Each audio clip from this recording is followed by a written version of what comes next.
Hindi may benta ang mga kiwi ng pamilya ng kadorm ko. Binili ko ang mga iyon sa halagang 1 yuan kada kalahating kilo.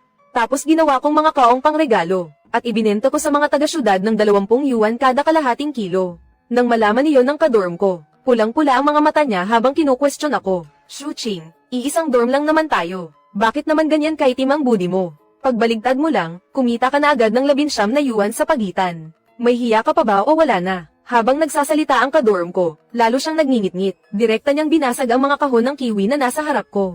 At inudyukan pa niya ang mga kaklase namin. Pinaliguan nila ako ng mga kiwi. Hindi ako nagpaliwanag. Sa dami ng pasikot-sikot sa negosyong ito, hindi ko rin sinabi na sa 19 yuan na pagitan na iyon. Marami pang gustong kumagat at humingi ng parte. Kalaunan, ang mga kiwi na itinanim ng pamilya ng kadorm ko gamit ang inutang na pera. Ang tanim nilang mga kiwi, lahat na bulok sa bukid. Pagkapadala ko pa lang ng huling bayad para sa mga kiwi sa nayo ng kadorm ko, naipadala ko na ang balanse. Nagmamadali akong maghanap sa grupo ng mga estudyanteng kapos sa paaralan, ng mga taong pwedeng tumulong. Pinapanta ko ang mga kaklase para umalalay sa akin, mag-empake ng mga kaong pangregalo ng kiwi. Imbes na kumuha pa ako ng mga erawan sa labas, mas mabuti pang makatulong na rin ako sa mga kaklaseng working student sa paaralan. At binabayaran ko ang mga kaklase ng 20 yuan kada oras. Makatarungan na rin ang presyong iyon. Pero nang dumating ang lahat, may kutob akong may mali sa tingin nila sa akin. Hindi pa nga ako nakakapag-smile at salubong sa kanila. Si Tian Yu, nakadorm ko, bigla na lang kinuha ang mga kahon ng kiwi na kapapak ko lang, at winasak ang mga iyon hanggang maging lugaw.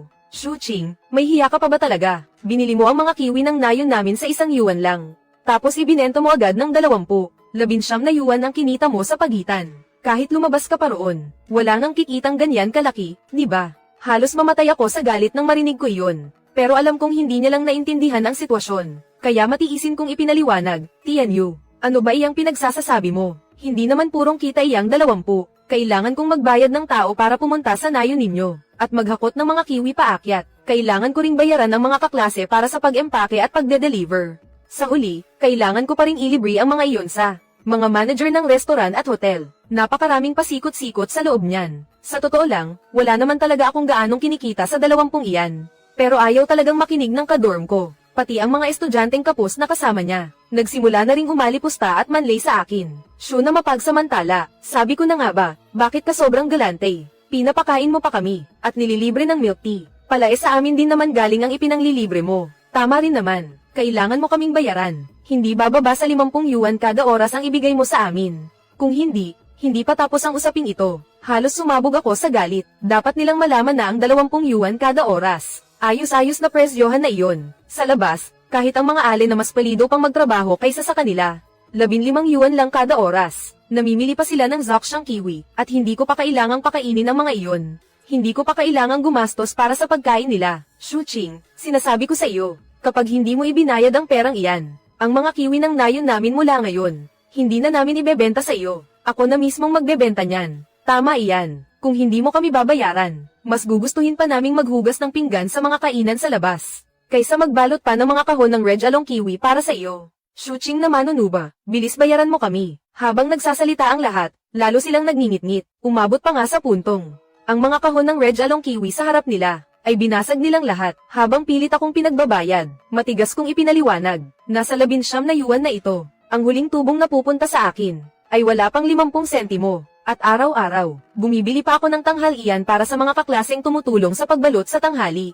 Ang kinikita ko talaga ay pinagpagurang pera lang. Pero wala ni isang nakinig. Bago ko pa mailabas ang usapang danyos, agad hinablat ni Tian Yu ang kwelyo ko, at marahang tinapak ang mukha ko. Shuching, bilang nagkasama tayo sa dorm. Sige, pwede ring hindi mo bayaran ang perang ito. Noong walang may gusto sa kiwi ng baryo namin, ikaw ang umako at binili lahat. Palalampasin ko na ang mga naunang nangyari. Pero mula ngayon, ang kiwi ng baryo namin, kailangan mong bilhin sa 15 yuan bawat kalahating kilo. At ako ang may buong hawak sa pagbili. Ikaw na lang ang bahala sa pagbebenta. Pagkasabi niya ng bantang iyon, agad sinira ng lahat ang lahat ng kahon ng red along kiwi, at dinurog ang mga iyon.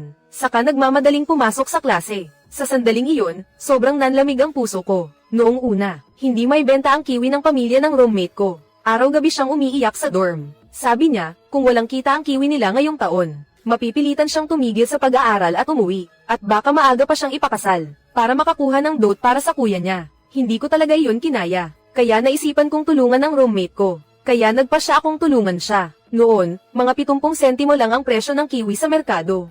Pero mula sa sarili kong bulsa, 1 yuan ang alok kong bili. Noong umpisa pa nga ng pagbili ko, muntik na akong dahil dito. Maputol ang ugnayan ko sa mga magulang ko. Buti na lang, naisip ko ang pambalot na kaong pangregalo. At iyon ang dahilan kaya ang mga kiwi ay hindi naiwan sa akin na hindi may benta. Pero ang hindi ko inasahan, ang roommate na dating ubod ng pasasalamat sa akin, ay naging walang utang na loob pala. Pagkaalis ng lahat, habang tinitingnan ko ang mga kiwi na nagkalat at nayurakan sa sahig, wala na akong oras para malungkot. Agad akong sumakay ng taxi at pumunta sa hotel na bumibili ng mga kahon ng Red Along kiwi ko. Pagkapasok ko pa lang, agad akong humingi ng tawad sa manager ng hotel. Manager Zhang, pasensya na po talaga. Iyong ipinangako kong 1,000 kahon ng kiwi noon. Mukhang hindi ko may hahatid sa oras. Maaari po ba ninyo akong bigyan ng kaunti pang panahon? Bahagyang kumunat ang noo ni Manager Zhang. Pero nang malaman niya ang nangyari sa akin ngayong araw, medyo lamambat ang tono niya. Sa nangyaring iyan, wala namang may gustong mangyari iyan. Pero hanggang 3 araw na lang ang maibibigay ko sa iyo.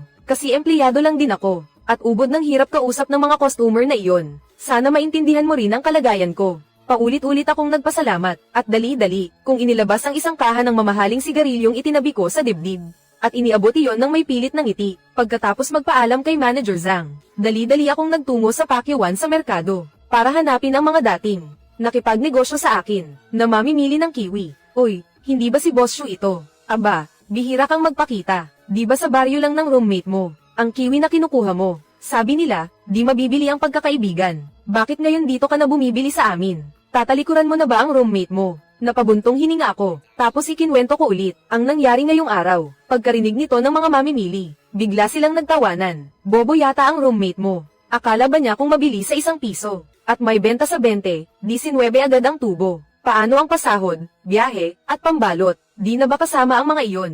At puhunan, huwag na rin banggitin. Kailangan mo pang magpakain at magbigay ng regalo sa mga boss. Kung hindi, sino ang papansin sa sirang kiwi niya? Sakto namang, lumapit si Ate Lee na mamimili. Tinapak niya ang balikat ko.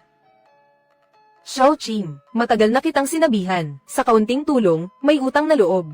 Sa sobrang tulong, sama ng loob ang balik. Naalala mo pa ba, noong inilabas mo mismo ang pera mo, para bilhin ang kiwi ng pamilya ng roommate mo, daig pa niya ang sambang pasasalamat sa iyo. Sinabi pa niyang para kang pangalawang magulang niya. Pero ngayon, bukod pa roon, nasa liblib na kabundukan ang baryo nila. Mataas talaga ang gastos sa biyahe, tapos 1 piso pa ang bili mo. Sa totoo lang, maayos na rin naman ang mga daan ng benta mo. Humanap ka na lang ng pagkukunan sa kapatagan. Kahit paano, mas kikita ka kaysa sa kiwi ng baryo ng roommate mo. Kakakuha ko lang sa ibang lugar, ng 1 truck ng kiwi. Ibibigay ko sa iyo sa presyong pangkaibigan.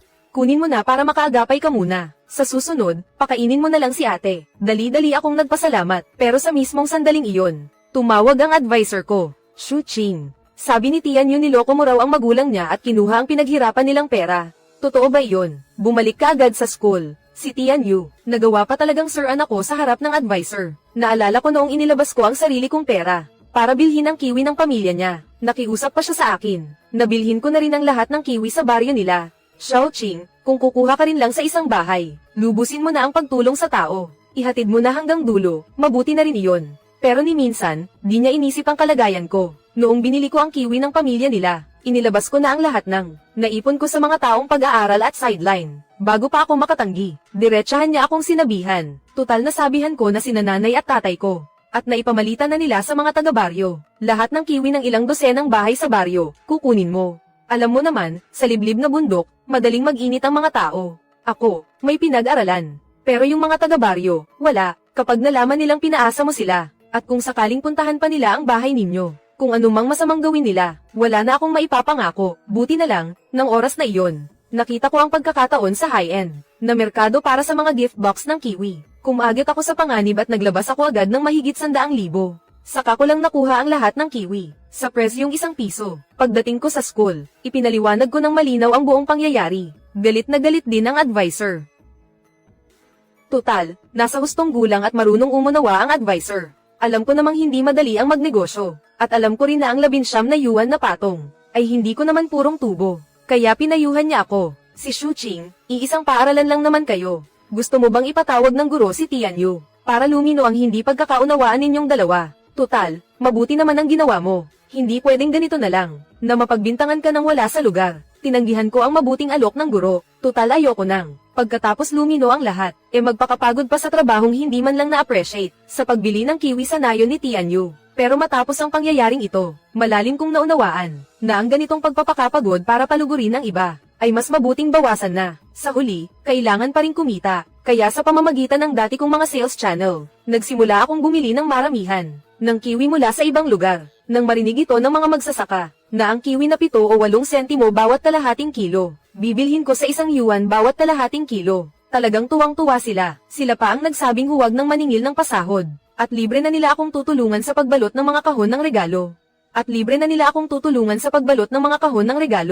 Pero dahil may leksyon na ako mula sa nakaraan, mabuti ko nang pinaalalahanan ang mga matandang magsasaka. Ang kiwi ninyo, bibilhin ko sa 1 yuan. Pero pag naibenta ko na, 20 agad ang presyo. Hindi ba ninyo maiisip na nilalamangan ko ang pinaghirapan ninyong pera? Iya, ano bang sinasabi mo? Kahit may benta mo pa iyan sa 100, galing mo na iyon. Ano namang kinalaman namin doon? Ang kiwi na ito, kapag umabot sa 80 sentimos bawat kalahating kilo noong mga nakaraang taon, mataas na presyo na iyon. Ngayon, 1 yuan ang alok mo. Dapat nga sambahin ka na naming parang tagapagligtas. Wala kaming reklamo roon. Nang makita kong hindi nagpapanggap si Manong, saka lang ako nakahinga ng maluwag. Pagkaayos ko ng mga bagay rito, nagmamadali akong nagdala ng mga regalo, at bumisita kay Manager Zhang ng hotel. Tinanong ko siya, kung ilang kahon ng Red Jalong Kiwi ang kaya niyang kunin sa pagkakataong ito. Pagkakita niyang may dala akong magarang sigarilyo at alak, at palihim pa akong nagpakita ng 3 gamit ang daliri, bilang senadoryas ng komisyon. Kampanteng tinapak ni Manager Zhang ang dibdib niya at nagsabi, gaano man karaming kahon ang may hahanda ko. Tatanggapin daw niya lahat, pero pagtalikod ko, nang paalis na sana ako sa hotel, nakita ko si Tianyu na may kasamang ilang mahihirap na estudyante, na may dalang kiwi at dumiretso kay Manager Zhang. May dala silang kiwi at lumapit kay Manager Zhang. Pero hindi pa nagtatagal, pinalabas na sila ng mga gwardya. Manager Zhang, si Shuqing naman. Ang kiwi na ibinenta niya sa inyo sa 20 yuan bawat kalahating kilo, ay galing lang sa mga kinuha niya sa nayon namin. Hindi ko talaga akalaing ganito pala kaitim ang budi niya, na kaya niya kayong lokohin ng ganyan. Basta sa susunod, sa akin na lang kayo makipagtulungan. Ibibigay ko sa inyo sa 10 yuan bawat kalahating kilo, para makadagdag pa kayo ng 10 yuan na patong. Pero kitang-kita ko habang nakatayo ako sa tabi, na mas maitim pa sa ilalim ng kawali ang mukha ni Manager Zhang noon. Nang makitang ayaw pang umalis ni Tianyu, diretsong tumingin si Manager Zhang sa mga gwardya, at nagbigay ng 1 senadoryas. Nakuha agad iyon ng mga gwardya, dinampot nila agad sa sahig ang mga kiwi ni Tianyu, at ibinato iyon sa grupo. Tumama iyon sa mga katawan nila, kaya sa isang iglap, basag ang yabang at sabog ang ayos nila sa tama ng mga kiwi. Napapalingon tuloy ang mga dumaraan at nanunood. Pagkatapos mapanood ang buong eksena, paalis na sana ako, pero napansin ako agad ni Tianyu na matalas ang mata. Shuqing, tumigil ka riyan. Ikaw ba ang Sam-iron ng usapan sa gitna, kaya ayaw na ni Manager Zhang sa mga kiwi ko? May namamagitan ba sa inyo? Sigurado iyan. Talagang saw-saw-era ka. Kung hindi, hindi naman tanga ang ibang tao. Bakit nila kukunin ang kiwi mo sa 20 kada kalahating kilo? Habang nagsasalita siya, inutusan niya ang mga estudyanteng kapos na saktan ako. Pati damit ko, gusto nilang habarin. Itong walang hiya na ito. Punitin ninyo ang damit niya para sa akin. Tingnan ng lahat ang tunay niyang kulay. Agad akong umiwas. Binalaan ko silang labag sa batas ito. Pero ni hindi man lang nakinig si Tianyu. Kung may mangyari, siya raw ang sisigot. Mabuti na lang at nagkatinginan lang sila. Walang ni isa ang nangahas lumapit para saktan ako. At sa mismong sandaling iyon, sinamantala ni Tianyu ang hindi ko paghandang. At bigla niyang sinabunutan ng buhok ko. Marahas niya akong hinayla paatros. Halos mapunit ang anit ko sa sakit. Walang hiya ka. Ano iyang pagpapakadisente mo? Nasaan na ang ipinangako mong bayad pinsala sa amin? At ikaw rin. Tutal naman mula ngayon. Hindi mo na balak bilhin ang kiwi ng baryo namin. Ilabas mo lahat ng kinita mong patong sa presyo nitong mga taon na ito. Iluwa mo lahat iyan. Kung hindi, hindi ako titigil hanggat hindi ka napapahamak sa kamay ng mga taga-baryo. Sobrang sakit ng anit ko. Tinitigan ko siya ng punong-puno ng galit. Huwag mo akong titigan gamit iyang maruruming mata mo. Ikaw ba at iyang si Manager Zhang? May namamagitan na. Kung hindi, ang kiwi ko na 10 yuan lang ang kalahating kilo. Bakit niya tatanggihan? Sa sandaling iyon, sumagad na talaga ang galit ko. Kung hindi dahil sa akin noon, malamang matagal nang huminto sa pag-aaral si Tianyu at nag-asawa. Mula nang ako ang bumibili ng kiwi ng baryo nila, tumaas din ang tingin sa kanya sa baryo. Pati ang mga magulang niya, hindi na nang ahas magsalita ng malakas sa kanya. Kahit ang kapitan ng baryo, paminsan-minsan, nagpapalakas pa ng tama sa kanya. At nagpasalamat din ako sa kanya. Dahil sa kanya, naitayo ko ang negosyo ko sa kiwi. Madalas ko pa siyang ilibre ng kain sa labas. Binibigyan ko siya ng mga kolorete at bag. Hindi ko na napigil pa ang galit ko. Kung bibili man o hindi ang ibang tao, anong kinalaman ko roon? Dito ka pa talaga gumagawa ng kasinungalingan laban sa akin. At sinasaktan mo pa ako. Tatawag ako sa pulis ngayon din. At huwag mo akong sisihin kung hindi ko naiisipin ang samahan natin bilang magkaklase. Sa mukha ni Tian Yu, biglang dumaan ang bakas ng pagkataranta. Sino ba ang tinatakot mo rito? Sino ang nagsabing sinisiraan kita? Kung hindi dahil may namamagitan sa inyo ni Manager Zhang, bakit hindi niya kukunin ang mura kong kiwi? Kahit dumating pa ang pulis, hindi ako natatakot. Masyado lang talagang tapat ang mga tao sa bundok namin. Kaya mo kami nakuhanan ng ganito kalaking patong sa presyo. Kayong mga taga-syudad, ubod kayo ng tuso. Pagdating ng pulis, matapos nilang alamin ang buong nangyari, kumilos sila agad. Dinampot nila si Tian Yu at ang grupo ng mga estudyanteng kapus. Inaresto silang lahat. Ano ba ang ginagawa ninyo? Maling tao ang hinuhuli ninyo. Si Xu Qing ang nandaya, hindi ako. Ang mga mata ng pulis ay biglang naging malamig. Malamig silang tumitig sa kanya. Biglang nataranta si Tian Yu. Pagkatapos ng isang may sensing pangaral, sa ilalim ng pagbabantay ng pulis, yumuko ang ilang tao at humingi ng tawad sa akin. Nagambagan pa sila, at nagbayad sa akin ng 5,000 piso para sa gastusang medikal. 5,000 piso ang ibinayad nila para sa gastusang medikal ko. Matapos ang pangyayaring iyon, naniniwala pa rin si Tian Yu. Nasa lakas niya at ng mga kapwa estudyanteng mahihirap, maibebenta rin nila ang mga kiwi, at kikita sa patong, at tatubo pa sa patong ng presyo. Pero ni isang negosyante ay walang gustong bumili ng mga kiwi nila. Matapos ang sunod-sunod na kabiguan, at habang malapit ng mahinog ang mga kiwi sa nayon, wala nang malapitan si Tian Yu. Tutal, dati ay buong tapang siyang nangako sa mga taga-nayon, na kaya niyang maibenta ang mga kiwi. Sinabi pa niyang huwag na raw sa akin ibenta ng mga taga-nayon ang mga kiwi nila sa susunod. Sabi pa niya, wala akong hiya at niloko ko ang mga taga-nayon. May bentang mabenta ang kiwi sa syudad. Pero ngayon, wala siyang kinita ni isang patong. Ang mga magulang niya ay tawag ng tawag para kulitin siya. Sinasabi nilang nagtatanong ang mga taga-nayon kung kailan ba talaga maibebenta ang mga kiwi. Wala nang maisip na paraan si Tian Yu. Kaya nilapitan niya ang mga mamimili ng kiwi sa bagsak ang pamilihan. Sinabi niyang 1 piso lang. At ibebenta niya sa kanila ng palugi ang mga kiwi ng nayon nila. Pagkarinig nila noon, natawa agad ang mga mamimili. Humalakhak agad ang mga mamimili. Iya, nagbibiro ka ba? 1 piso. Hindi ka man lang ba nagtanong-tanong? Itong mga kiwi sa kapatagang nakapaligid dito. 70 sentimo lang kada kalahating kilo ang bili namin. Iyan ang presyong kinukuha namin. Lalo na at nasa looban pa ng bundok ang nayon ninyo. 1 piso. Umuwi ka na at matulog ka na. Hiha. Nang marinig ni Tian Yu na pinagtatawanan siya ng mga mamimili, nagngit-ngit siya sa galit. Ano bang alam ninyo? May gana pa kayong pagtawanan ako. Habang buhay kayong hindi yayaman. Bagay sa inyong manatiling mahirap habang buhay. Nang tawagan ako ni Ate Lee at sabihin, pumunta si Tian Yu sa pamilihan para humanap ng bibili ng kiwi. Pero pinagtawanan at pinaalis siya. Bigla akong nakahinga ng maluwag. Tamang-tama lang iyon. Sino bang matinong mamimili ang hindi kukuha ng kiwi sa kapatagan? Para lang bumili ng kiwi sa looban ng bundok. Ang pamasahe at oras sa biyahe balikan ay sapat na para 2 balik kang makabili sa kapatagan. Ako lang talaga ang naging tanga noon. Noong araw na iyon,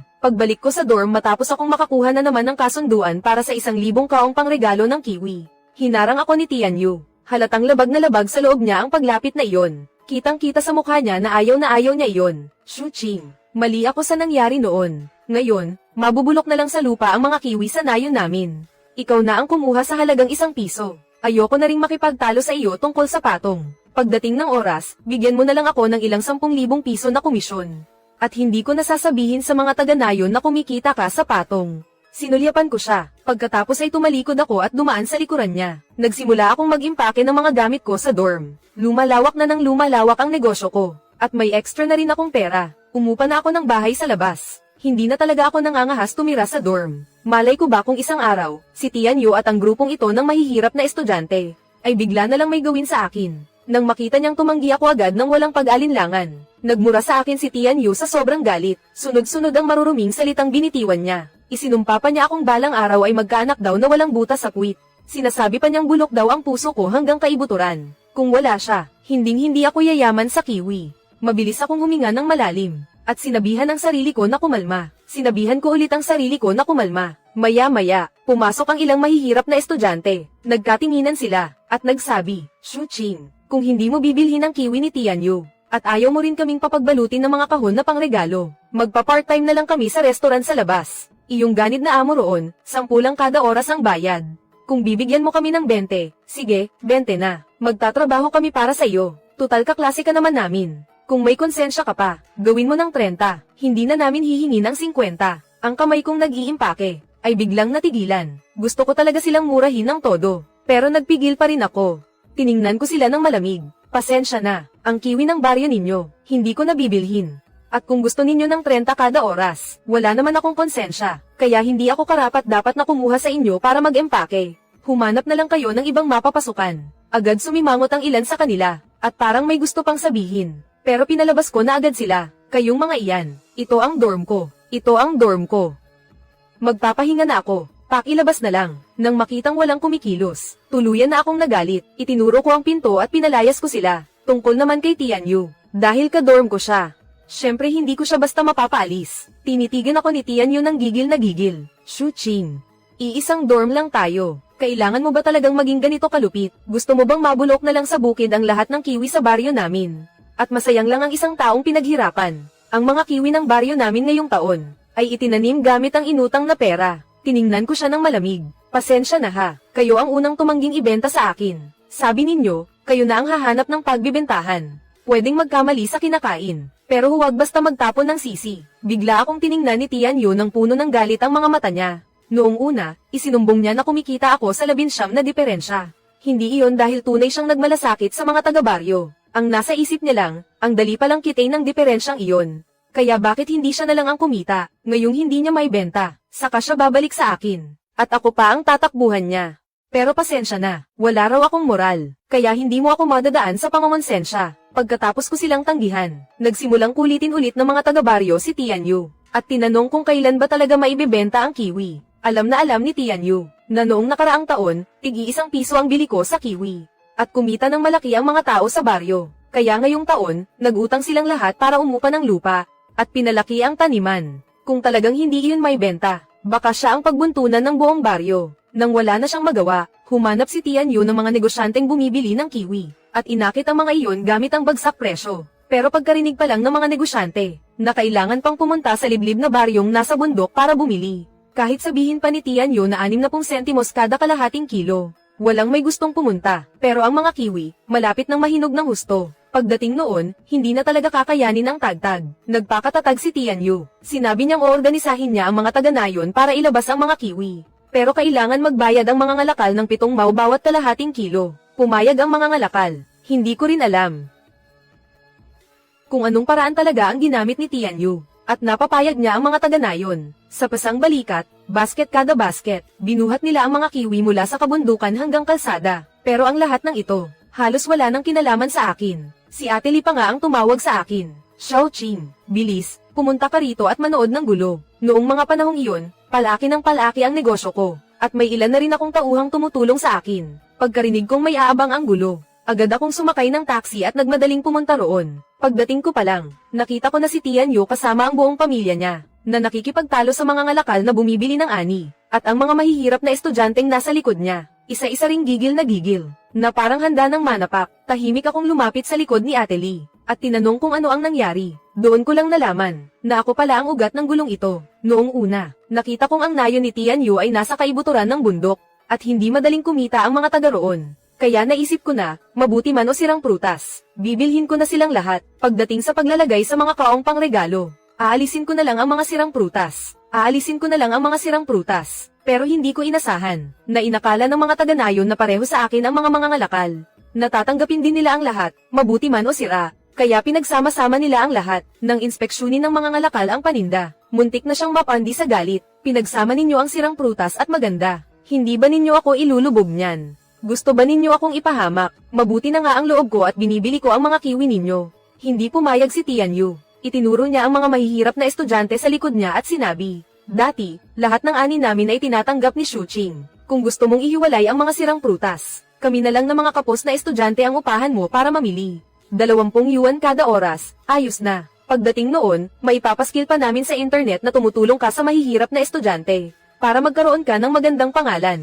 Napangisi ako ng palihim. Ako na ang mismong buhay na babala, imbes na magandang pangalan ang makuha, masamang reputasyon pa ang kumalat tungkol sa akin. Tinawag pa akong ganid. Halos sa mukha ng dugo sa galit ang mga ngalakal. Kayo bang mga estudyanteng ubod ng bagal kumilos? 20 yuan kada oras pa ang gusto. Iyong mga aleng inuupahan ko sa 10 yuan. Mas magaling pa kaysa sa inyo. Kayo na ang bahala sa mga kiwi na iyan. Kayo na ang bahala sa mga kiwi na iyan. Ang mga sirang prutas, hindi ko kukunin kahit ano pa. Kung hindi, hindi ko natatanggapin ang mga kiwi na ito. Nang makita nilang hindi talaga nagpapatinag ang mga ngalakal, pero hindi rin naman kayang maglabas ng sariling pera si Tian Yu para upahan ang mga mahihirap na estudyante na magbukod ng prutas. At kapag naihiwalay na ang mga sirang prutas, babagsak ng husto ang kikitain ng mga taga-nayon. 3 mao na nga ang nabawas. Hindi pwedeng magpatuloy ito, kaya nagmatigas si Tian Yu, at sinusulan niya ang mga taga-nayon at mahihirap na estudyante. Napalibutan ang mga ngalakal. Ang prutas na ito, tanggapin mo man o hindi, tatanggapin mo ngayon. Kung hindi, uuwi kang nakahiga. Batak na sa biyahe ang mga ngalakal na bumibili ng ani. Kung ano-ano ng liblib na lugar at pasaway na tao ang nakita niya. Kaya hindi talaga siya natakot. Agad silang dumukot ng pamalo mula sa sarili nilang sasakyan. At si Ate Lee na nasa tabi ko, tinapak din ang balikat ko. Kapag may problema ang kapwa sa hanap buhay, kailangan kong umakyat at tumulong. Sa isang iglap, nagsilapit din ang iba pang kapwa negosyanteng nakikiusyoso lang kanina. Kumampi sila sa mga tindero. Hindi pa nakakita ng ganitong eksena ang mga taga-nayon at mahihirap na estudyante. Hindi pa nakakita ng ganitong eksena ang mga taga-nayon at mahihirap na estudyante. Kaya bigla silang nataklap. Bahagya akong umiling. Buti nga sa kanila. Bukod sa perwisyong dala ng panig ni Tian Yu, mula nang tigilan kong bumili ng kiwi sa baryo nila, bumaba agad ang gastos ko. Lumuwag din ang puhunan ko. Ang kiwi sa merkado, biglang hindi na sapat para sa benta ko. Pero ayoko rin namang agawan ng parte ang ibang tindero. Kaya napilitan akong tumingin sa karatig baryo ni Tian Yu. Kahit may kalayuan ang daan, at nasa kaibuturan pa ng kabundukan. Basta may dagdag kita, panalo pa rin. Nang ang kapitan ng karatig baryo ay malaman na bibilhin ko ang kiwi nila sa halagang 1 yuan bawat kalahating kilo. Halos lumuhad siya sa sobrang tuwa. Pagkapirma ng kontrata, sunod-sunod niya akong inabutan ng tsaa at tubig. Kusa pa niyang ikinarga sa sasakyan ko ang mga kiwi. Nang oras na ng bayaran, napag-usapan naming 1 yuan bawat kalahating kilo. Pero ayaw na ayaw itong tanggapin ng kapitan. 80 sentimos lang ang gusto niyang kunin. Umaagos ang luha ng matandang kapitan. Ibinabalik ng kulubat niyang kamay ang pera. Dalagang Shu, huwag mo na akong paikutin. Noong mga nakaraang taon, ang kiwi ng baryo namin, kahit 50 sentimos bawat kalahating kilo, hindi may benta. Sobra na nga ang 80 sentimos. Kontento na kami. Isa pa, liblib ang baryo namin. Gumastos ka pa sa tao at biyahe para makapunta rito. Kaya may gastos ka rin naman. Kapag sinabi kong 80, 80 talaga. Kung hindi ka papayag, mas gugustuhin ko pang mabulok sa lupa ang kiwi ng baryo namin kaysa ibenta sa iyo. Sa mga salitang iyon, hindi na rin ako makatanggi pa. Kaya nagpasya ako sa sarili ko. Basta hindi sobra ang pagkabulok ng kiwi, bibilhin ko ang lahat. Pero hindi ko inasahan na ni isang pagkakataon ay hindi ibinigay sa akin ng mga taga-nayon. Bawat kiwi na may kahit kaunting punit sa balat, ay agad nilang itinatapon sa bukid.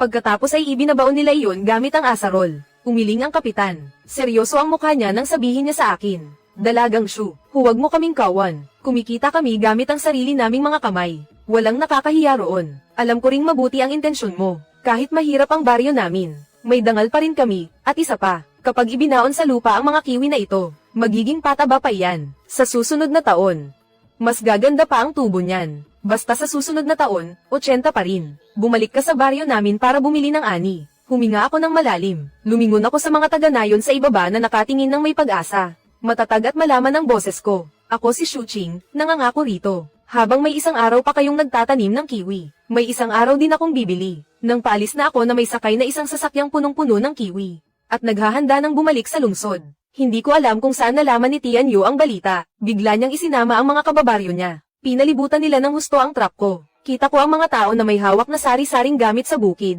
Nakatayo sila sa harap ng truck ko, at galit na galit ang titig nila sa akin. May ilan pa nga na, pinasingaw mismo ang gulong ng truck ko gamit ang matulis na pambutas. May hawak si Tian Yu na kahoy na pamalo, at direkta niyang binasag ang bintana ng sasakyan ko. Ang driver ng truck sa tabi ko, sa sobrang takot ay hindi makapagsalita. Galit na galit siyang tumingin sa akin. Shu Qing, ano bang ibig mong sabihin dito? Nilagpasan mo ang baryo namin, tapos sa kabilang baryo ka bibili ng kiwi. Sinipa ba ng asno ang utak mo? Basta wala akong pakialam. Oo, wala akong pakialam.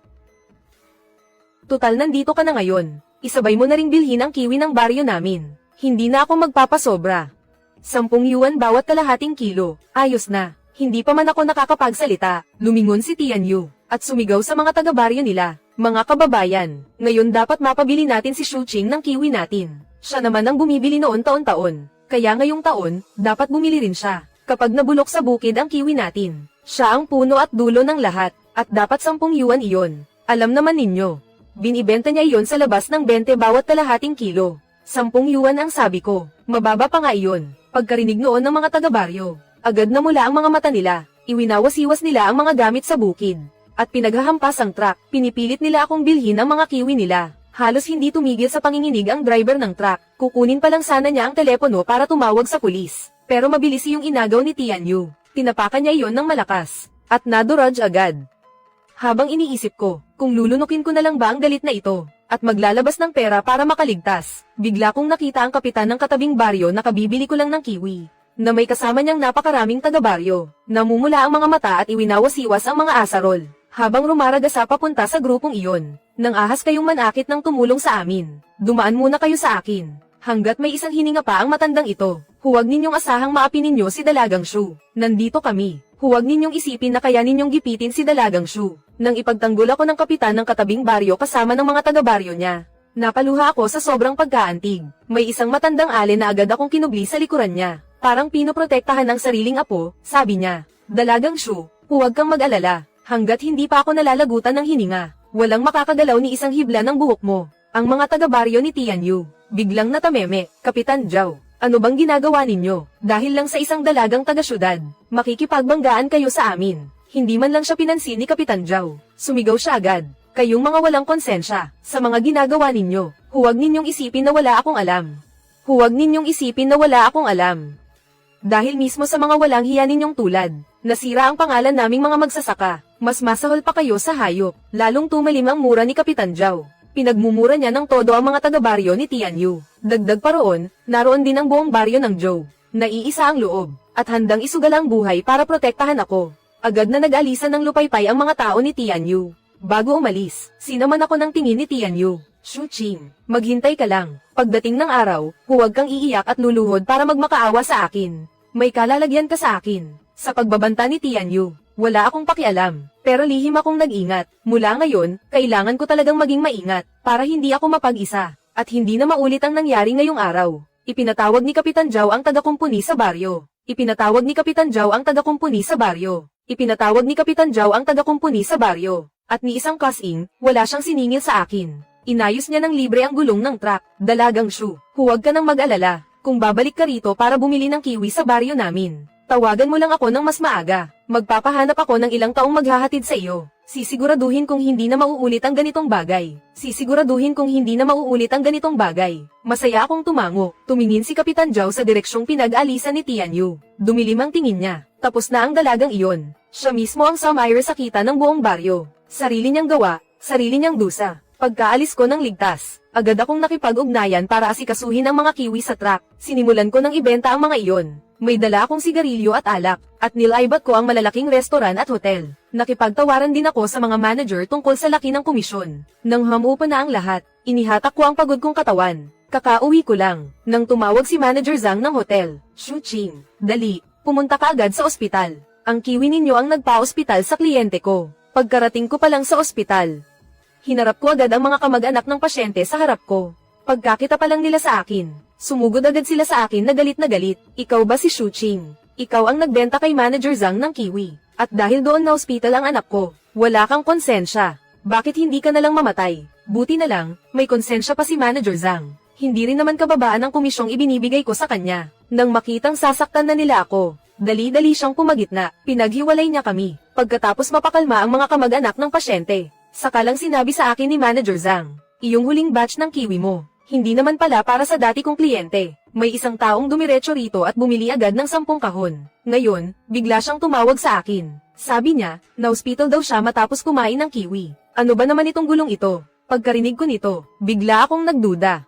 Kung tutuusin, kung hindi siya dating kliyente ni Manager Zhang, hindi siya basta bibili ng kiwi rito. Tutal, ang kiwi sa supermarket, mas mura ng malaki kaysa sa gift set ni Manager Zhang. Ang gift box na ibinenta ko sa kanya ay 20 bawat kalahating kilo. Sa hotel, naibebenta niya iyon ng 50 bawat kalahating kilo. Grabe ang patong niya, nakakahilo. Pero dahil nangyari na ito, wala akong magawa kundi akuin muna ang gastusang medikal ng pasyente. Mas mahalaga munang magpagamot siya. Habang bitbit ko ang napakaraming duda, at bumalik ako sa paaralan para pumasok, bigla kong nakasalubong si Tianyu. Sarkastiko niyang sinabi, aba, hindi ba si Boss Shu ito? Narinig ko, Ang kiwi na ibinenta mo, may na-hospital daw.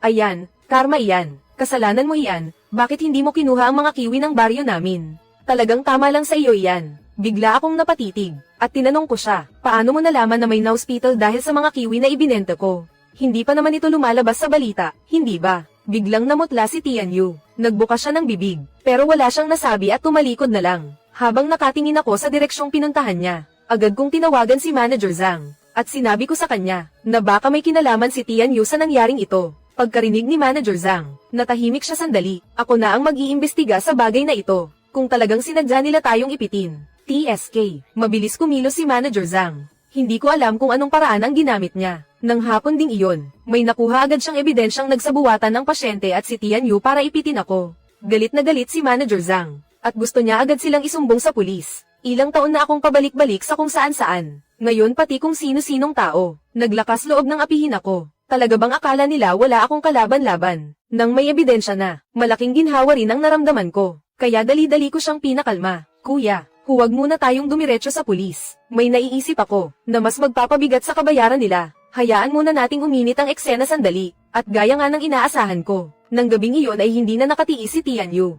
At diretso siyang nag-live online. At hayagan niya akong siniraan. Sabi niya binabarat ko raw ang bili sa mga kiwi ng mga taga-baryo.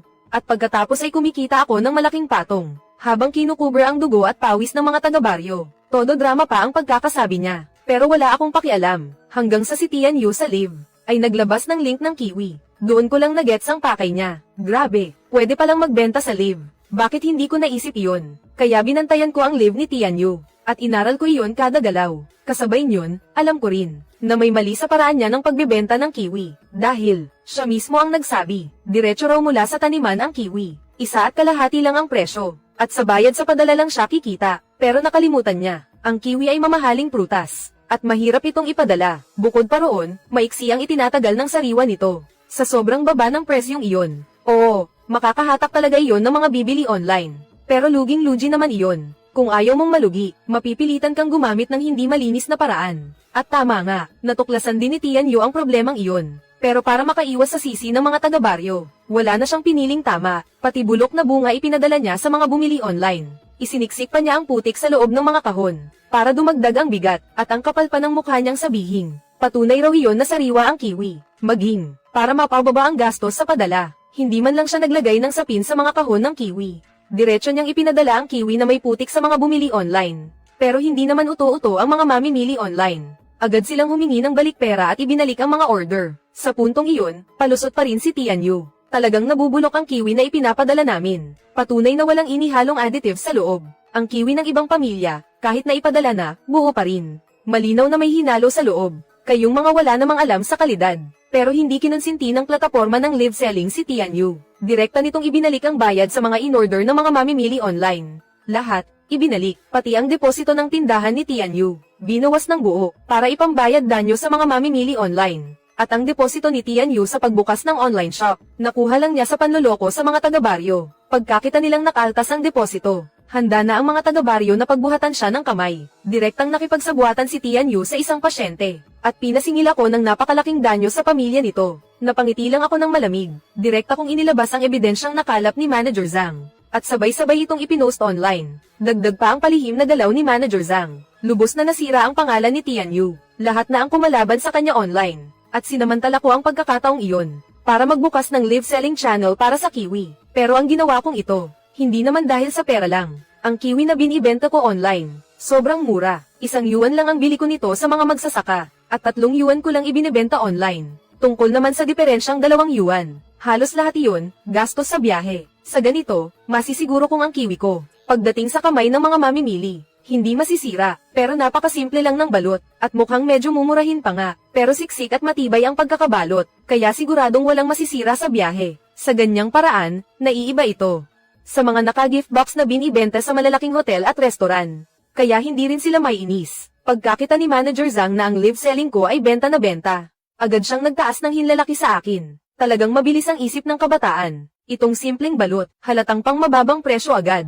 Kaya ang mga namamahala sa malalaking hotel, hindi rin mawawalan ng mukha dahil dyan. At hindi ka rin pag-iinitan. Tungkol naman kay Tian Yu, sa pag-asikaso ni Manager Zhang, siya at ang pasyenteng iyon, dahil pinaghihinala ang Nandaya, ay dinala agad sa presinto. Pero dahil estudyante pa rin siya, pinangaralan lang muna siya ng pulis, at saka pinauwi. Pero si Tian Yu, ayaw pa ring tumigil. Direkta niyang hinikayat ang mahihirap na estudyante sa paaralan. At nagsimulang ako naman ang moral niyang tirahin. Sabi niya, yumaman na raw ako, pero wala raw akong pakialam sa mga kaklase ko. At hindi raw ako karapat dapat manatili sa paaralang ito. Sabi pa niya, ang kiwi sa baryo nila, malapit nang mabulok sa bukid.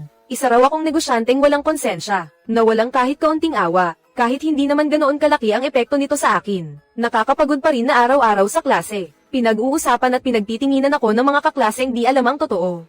Kaya hindi pa rin ako naging komportable. At nang magsiyasat ako, nalaman kong ang kiwi sa baryo ni Tian Yu. Dahil sa mga pinaggagawa ni Tian Yu, talagang sumadsad ang reputasyon nito. Wala nang nangangahas bumili. At maya-maya, mabubulok na lang iyon sa bukid. Pagkatapos kong pag-isipang mabuti, napagdesisyonan kong bigyan ng isang pagkakataon si Tian Yu. Pero kung may balak pa rin siyang manggulo sa gitna, malamang, tapos na talaga ang laro niya. Kaya direkta kong hinanap si Tian Yu. At ang negosyo ng kiwi sa baryo nila, buo kong ipinagkatiwala sa kanya ang pangangasiwa. Habang ako ang hahawak sa mga sales channel, napatulala muna si Tian Yu. Pagkatapos noon, todo yabang na siya. Shu Qing, sumuko ka rin pala sa akin.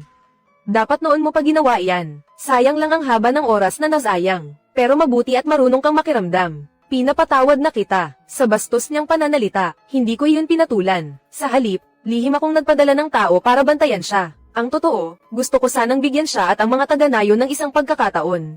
Pero hindi ko inasahan na ginamit ni Tian Yu ang pangalan ko. At ibinagsak ang bili sa kiwi ng nayon nila sa 30 sentimo bawat kalahating kilo. Pero ang presyong ibinigay ko sa kanya ay malinaw na 1 yuan bawat kalahating kilo. At iyong 70 sentimong diferensya sa presyo ay diretsyong ibinulsa ni Tian Yu. Pagkatapos, nagpakasarap pa sila kasama ang ilang mahihirap na estudyanteng dikit sa kanya. Noong araw na iyon, kakatapos ko lang mag-leave at makabenta ng isang batch ng kiwi. Nang makita ko ang mga taga-nayon ni Tian Yu, na pinalibutan ang tapat ng pinto ng kwarto ko. Ibalik mo sa amin ang lupa namin. May ilan pang matatandang babae na nakaupo sa lupa at hagulgol ng hagulgol. Dalagang Shu. Alam kong kami ang nagkamali noon. Pero hindi mo naman pwedeng gawin ito sa amin. Sa live mo, sinabi mo mismo sa mga netizen na bumibili ka ng kiwi ng mga magsasaka sa halagang 1 yuan. At ipinangalandakan mo pa iyon na parang para sa kabutihan. Kaya naniwala ang mga netizen, tama ba? Pero sa nayon namin, 30 sentimo lang bawat kalahating kilo ang bili mo. Sobra naman talaga iyon. 1 buong taon kaming nagbanat ng buto. Hindi na nga kami kumita, nalugi pa kami. Talagang ikaw, habang pinakikinggan ko ang sinasabi ng mga taga-nayon, napapangiti na lang ako ng malamig sa loob ko. Diretso kong inilabas ang ebidensyang matagal ko nang inihanda at sinabi, mga taga-nayon, ang lahat ng kiwi ng nayon ninyo ay, kinuha ko sa presyong 1 yuan bawat kalahating kilo. At si Tian Yu ang taong namamahala roon. Kung bakit 30 sentimo lang ang ibinayad niya, nagtataka rin ako, wala rin akong alam sa bagay na iyan. Nang marinig nila akong magsalita ng ganoon, at dagdag pa ang ebidensyang inilabas ko, malinaw na nakasulat doon, itim sa puti, na sa nayon nila. 1 yuan bawat kalahating kilo ang presyo ng bili. Agad nagalit ang mga taga-nayon. Tara, tingnan natin kung si Tian Yu, iyong taksil, ang may pakana nito.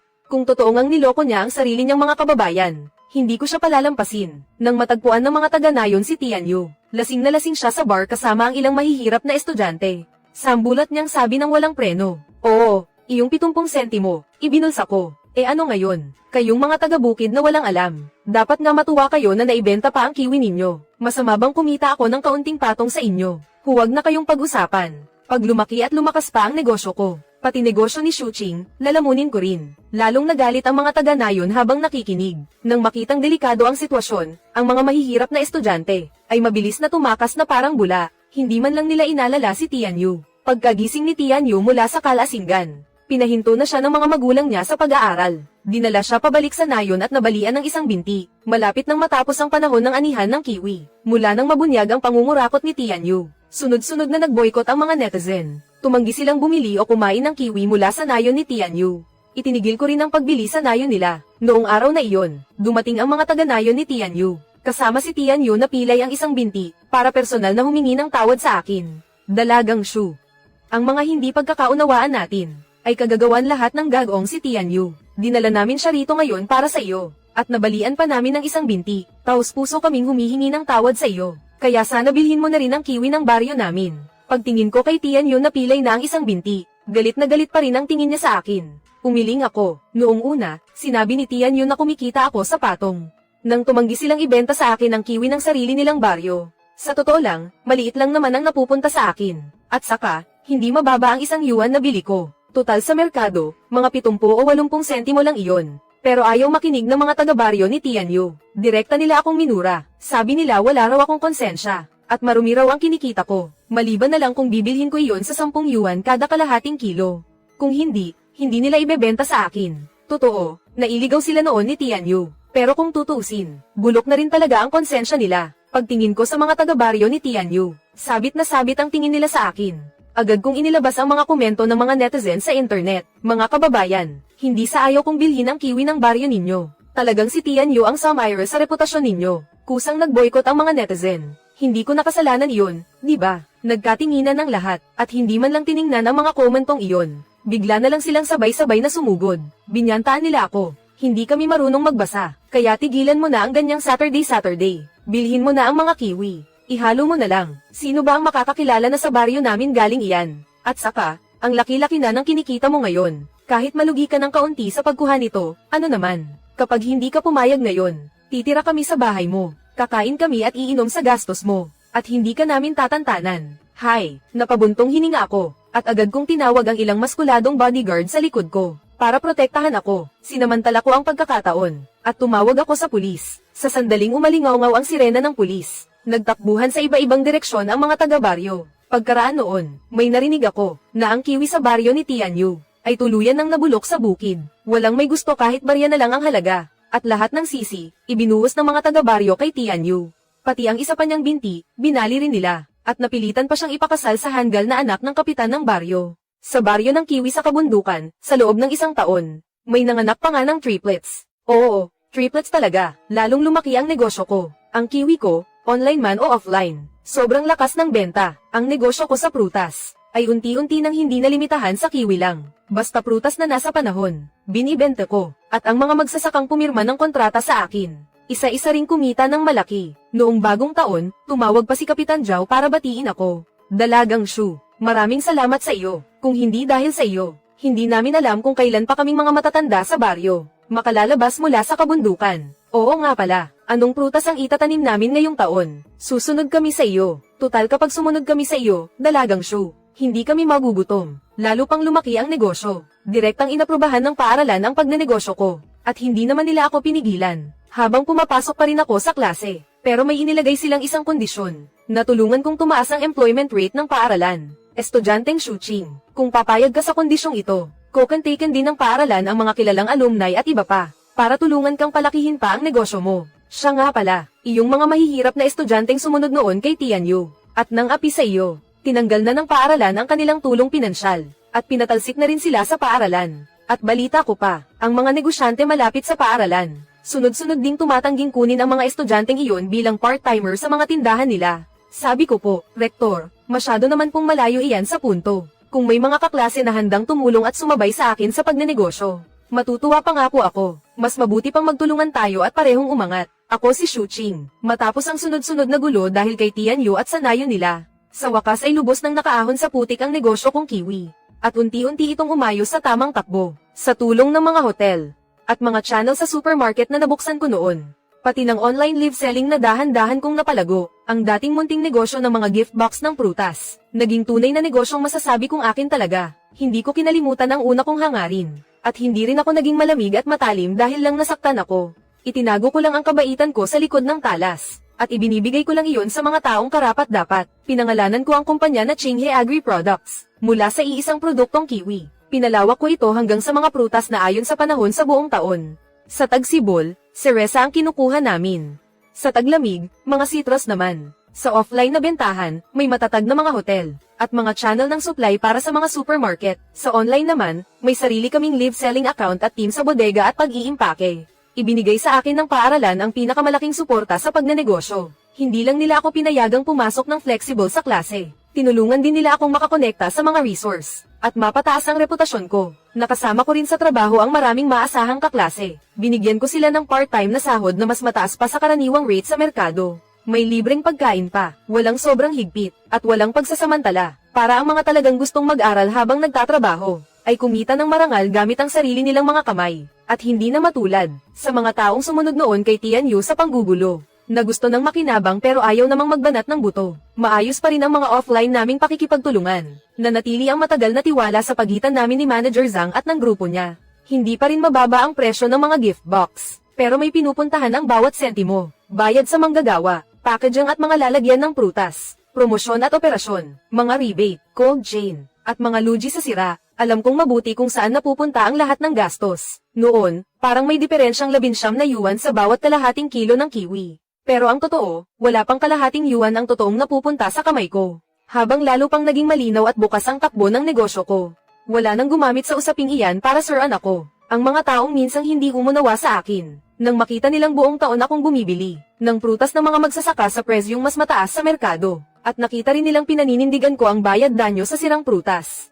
At ang tapat na pagnenegosyo, unti-unti rin nilang naunawaan, na hindi ako kailanman naging negosyanteng kumikita sa maruming paraan. Ang bawat sentimong kinikita ko, ay pinaghirapan ko. Ang online live selling ang naging pangunahing direksyon na pinaunlad ko kalaunan. Natuto ako sa aral ng pandarayang live selling ni Tianyu, sa pagpapasa ng mumurahin bilang dekalidad, at sa pag-iwas sa responsibilidad pagkatapos ng bentahan. Kaya iginiit ko ang maliit na tubo pero malakas ang benta, direkta mula sa taniman. Hindi ko kailanman binabarat ang bili ko sa mga magsasaka ng prutas. Minsan mas mataas pa ng kaunti kaysa karaniwang presyo sa merkado. Sa bentahan online, idinadagdag ko lang ang gastos sa biyahe at pagbalot. Walang hype, walang sobrang patong. Hindi ko niloloko ang mga mamimili online. Sa bawat live ko, ako mismo ang pumupunta sa taniman. Para makita mismo ng lahat ang pagpitas ng prutas, ang pagpili, at pagbalot. Walang pakulo. Hindi ako gumagawa ng pekeng promosyon. Umaasa ako sa tunay na kalidad at maayos na after sales. Kaya nakaipon ako ng mahigit 1 milyong tapat na taga-suporta. Sa isang live lang, umaabot agad sa 100,000 order. Kahit 200,000, karaniwan na lang iyon. Palaki ng palaki ang negosyo ko. At mas marami ring magsasaka sa kabundukan ang nadaragdagan ng kita, para hindi na masayang ang paghihirap nila, at hindi na mabulok lang sa bukid ang mga prutas. Para masiguro ang kalidad, nakipagpirma ako ng pangmatagalang kontrata sa pagbili sa mahigit 10 baryo sa kabundukan. At nagtakda ng mahigpit na pamantayan sa quality control. Mga sirang prutas, lahat ng bagsak at depektibong prutas, hindi talaga tinatanggap. Ang mga kasamang magsasaka ko ay simple at tapat. Alam nilang patas ang presyong ibinibigay ko. Presyong pangmatagalan. Kaya hindi ko na kailangang ulit-ulitin. Sila na mismo ang pumipili ng pinakamagagandang prutas. At bago ikarga, sila pa ang unang nagsasala ulit, lalo na sa baryo ni Kapitan Zhao. Itinuturing nila akong taong may utang silang loob. Hindi lang nila buong pusong inaalagaan ang mga prutas. Kusa pa nila akong pinoprotektahan at tinutulungan. Sa tuwing pumupunta ako sa baryo, mainit nila akong tinatanggap. Umaabot pa sa puntong ipinipilit nilang 80 sentimos lang bawat kalahating kilo. Sabi nila, pakikasama na lang dahil mataas ang gastos ko sa biyahe. Ang ganitong sinseridad, lalo akong pinatatag, na ipagpatuloy ito ng maayos, at huwag biguin ang mga taong totoong mabuti sa akin. Samantalang si Tianyu, na noon ay lagi akong pinupuntirya, sinira ang mga kahon ko, at siniraan ako, at nagsulsul sa mga taga-baryo para manggulo. Matagal nang nakatakda ang kahihinatnan niya. Nabali ang 2 paa niya matapos bugbugin ng mga taga-baryo, at ipinakasal siya sa hanggal na anak ng kapitan. Sunod-sunod pa siyang nagkaanak ng 3. Araw-araw siyang pinapahirapan ng pamilya ng asawa, at namuhay ng sobrang miserable. Ang mga tanim nilang kiwi na inutang pa ang puhunan, dahil nasira na dati ang pangalan niya, at kilala siyang nanggugulo ng sadya. Nauwi sa pagkabulok lahat sa bukid. Ni isang kasing, wala silang naibenta, at nabaon pa sa kaliwat ka ng utang ang pamilya nila. Tuluyang napunta sa sukdulang paghihirap ang buhay nila. Ang mga estudyanteng kapos na noon ay sumama sa kanya para kuyugin ako, at murahin ako, at sirain ang mga kahon ko, habang naniningil ng ubod taas na sahod sa part-time. Pinutol din ng paaralan ang ayuda nila. At ang mas grabe, may mga agad pang napatalsik, paglabas nila sa paaralan. Dahil sa masamang record nila, sama-sama silang binoykot ng mga negosyante sa paligid. Kaya hindi sila makahanap ng matinong trabaho. At nakauwi na lang sa probinsya na bagsak ang loob. Wala na ang dating yabang nila. Kalaunan, dinala ng mga magulang ni Tianyu ang anak nilang may kapansanan na sa 2 paa, hanggang sa pintuan ng kumpanya ko. At lumuhad doon, umiiyak na nakiusap na bilhin ko ang kiwi ng baryo nila, dahil halos hindi na raw makatawid sa buhay ang buong pamilya nila. Pero nang tingnan ko si Tianyu, punong-puno pa rin ng sama ng loob at galit ang mga mata niya. Wala man lang bahid ng pagsisisi. Sa halip, ako pa ang sinisisi niya sa pagkasira ng buhay niya. Hindi ako nagpalambot ng puso, at hindi rin ako naawa. Malinaw kong sinabi sa kanila, matutulungan ko ang matatapat at marangal, na mga magsasakang marunong tumano ng utang na loob. Pero hindi ko kukonsintihin. ang mga sakim na walang kabusugan, na sinusuklian ng sama ang kabutihan. Noon, binigyan ko sila ng hindi mabilang na pagkakataon, pero sila rin ang paulit-ulit na nagsara ng sarili nilang daan, at niyurakan ang mabuti kong loob. Kaya ang mga bunga ngayon, sila lang ang dapat samalo. Sa huli, nagtayo ako ng sentro ng pagbili malapit sa baryo ni Tianyu, para sa mga handang magbago, at magtanim ng maayos ng prutas, na mga taga-baryong sumusunod sa pamantayan ng kalidad. Binibili ko pa rin sa presyong pangmerkado, para bigyan sila ng ikabubuhay. Pero hindi na ako muling nakipagtulungan sa pamilya ni Tianyu, hindi dahil mapagtanim ako ng sama ng loob, kundi dahil kailangan kong panindigan ang hangganan ko. Ang kabaitan ay dapat may hangganan, at ang malambot na puso ay dapat may prinsipyo. Kung hindi, ay responsible yun sa sarili ko, at hindi patas sa mga taong totoo sa akin. Ang natitirang buhay ni Tianyu ay nanatiling nakakulong sa munting baryong nasa bundok, sisi sa langit at sisi sa kapwa, at lubog sa awa sa sarili. Pero hindi niya kailanman sinuri ang sarili niyang kasakiman, pagkamakasarili at kalupitan. Sarili niya mismo ang winasak niya, at winasak din ang pag-asa ng buong baryo. Namuhay siya sa kahirapan, sa pagdurusa at pagsisisi, at wala na siyang lakas para manggulo pa. Tuluyan na siyang naging alay ng sarili niyang pagnanasa, samantalang ako, tuloy pa rin sa matatag na landas ng pagnenegosyong tumutulong sa magsasaka. Nagtayo ako ng imbakang tuloy-tuloy ang pagpapalamig, at nalutas ang hirap sa pagpapanatiling sariwa ng prutas. Nagbukas ako ng mga kursong pang pagtatanim, para tulungan ang mga magsasaka na magtanim ng may siyensya, at pataasin ang ani. Tinulungan kong kumita at umunlad ang mas marami pang baryo sa kabundukan. At tinupad ko ang pangako ko noon kina Kapitan Zhao. Ang baryo ni Kapitan Zhao, sa pamamagitan ng pangmatagalang pakikipagtulungan sa akin, ay halos lahat ng sambahayan na dagdagan ng kita. Marami ang nakalabas na sa kabundukan, at nagkaroon ng maayos na buhay. Tuwing bagong taon, lagi nila akong tinatawagan para mangumusta, at nagpapadala ng mga natatanging produkto ng kanilang bayan. Malaki ang pagkilala ng paaralan sa mga nagawa ko sa negosyo, at hiniling na makatulong ako sa pagbubukas ng trabaho sa paaralan. At masaya ko rin iyong tinanggap. Tinanggap ko ang mga bagong nagtapos sa pangkat ko, para sama-sama naming palakihin at patatagin ang negosyo. Ang mga dating hinanakit, pananakit, at panggigipit, ay naging tuntungan ng paglago ko. Ginawa nila akong mas malaya sa sarili, mas matatag, at mas mulat. Hindi ako naging negosyanteng pera lang ang habol, at hindi rin ako naging malamig dahil lang nasaktan ako noon. Hawak ko pa rin ang tunay kong hangarin, kumita ng malinis, at gumawa ng may konsensya, gamit ang sarili kong kakayahan. Tinutulungan ko ang mas marami pang taong karapat dapat tulungan. Ngayon, ang negosyo ko ay umaabot na sa iba-ibang lugar, at lalo pang gumaganda ang reputasyon nito. Mula sa isang estudyanteng nagsapalarang bumili ng kiwi para matulungan ang kasama sa dormitoryo, naging isa akong negosyanteng kayang magpataas ng kita ng mga magsasaka sa isang lugar. Sa wakas, naging ako rin ang taong gusto kong maging, malaya sa sarili, matatag, may talem, at hindi sinasayang ang bawat kabutihang ibinigay. Ang mga alitan ng nakaraan ay matagal nang tinangay ng hangin. Sa bukirin, taon-taon masagana ang bunga, at ang buhay ko rin ay tuloy-tuloy na sumusulong ng matatag. Hanggang